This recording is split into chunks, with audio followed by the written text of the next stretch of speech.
બોલું જ નહીં.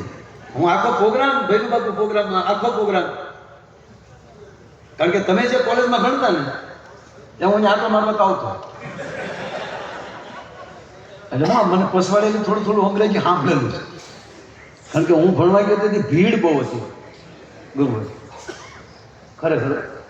અને મને ન્યાય ઊંઘ આવતી ભણવા જતો ને મારે યારે ભણતા ને પૂછ્યું કાયદે દેવરાજ હું હુઈ જતો હા ખૂણાની હાવ જે ખૂણો હતો ને છેલ્લો એ ખૂણામાં મારી બેઠા આપણી બેઠા હું હુઈ જાઉં.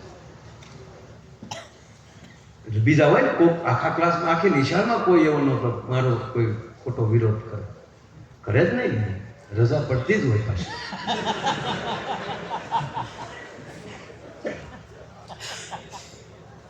એક છોકરાને સાહેબે 2 ઠપાટ મારી, લેશન નથી લેવું. અરે સાહેબ પણ માર્યા પહેલા પૂછો ને, મારીને પૂછો છો લેશન નથી લેવું. જે વસ્તુ મોઢે હોય એ શું કામ લાવવી જોઈએ? તમે જે લેશન આપ્યું મને કંઠ છે, પૂછો શું લેશન આપ્યું તમે કે મેં તને કીધું તું ભૂતકાળ કોને કહેવાય, ભવિષ્યકાળ કોને કહેવાય, વર્તમાન કોને કહેવાય? મોઢે છે. ભૂતકાળ અમે એડમિશન લીધું ને સાહેબ એ ભૂતકાળ છે. અત્યારે તમે મને ઠપાક મારી વર્તમાન છે, અને રજા પડે ત્યારે તમારી ગાડીમાં હવાની હોય ભૂતકાળ છે અને ભવિષ્યકાળ. ભવિષ્ય તમારું બહુ ખરાબ છે ગુરુજી.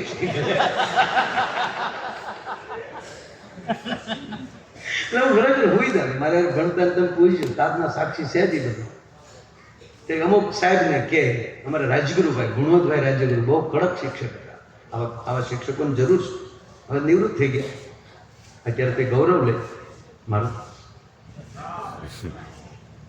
હાલતા જાય આમ પેન્ટ સડાવતા હતા એવા કડક બાપુ. છોકરાને અહીંયા કડિયા પકડીને આમ દિવાલ આમ સોટાડી દે. આવી તો તાકાત, લાડવા બહુ ખાતા તાકાત વાત, પણ ડોન્ટ ટચ મી.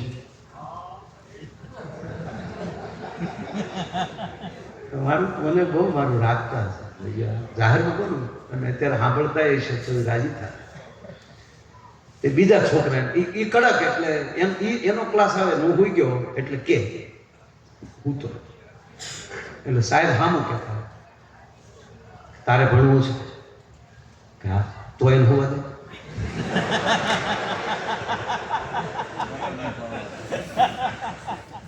પછી કહેતા સાપ દીપ સીતાફલા તોય કોઈ કેમ કે પણ સાહેબ આમ હું આમ જાગતો સાહેબ આગળ હોય હળદીને પાટું મારે, સાહેબ આ ઊંઘમાં પાટું મારે, પેલા એનો પગ એક જ મૂકી દે ને કે પણ હું તો છે. કારણ કે મહુવાના દરિયામાંથી ઠંડી પવનની લહેર ચડીને મહુવાના બગીચામાં પાછી પડે છે, એમાંની ઠંડી થઈને બોરડાના તળાવમાં પડે છે, અને બોરડાના તળાવમાં ઠંડી થઈને બારીમાં એની હાટું આવે હું વાદે ને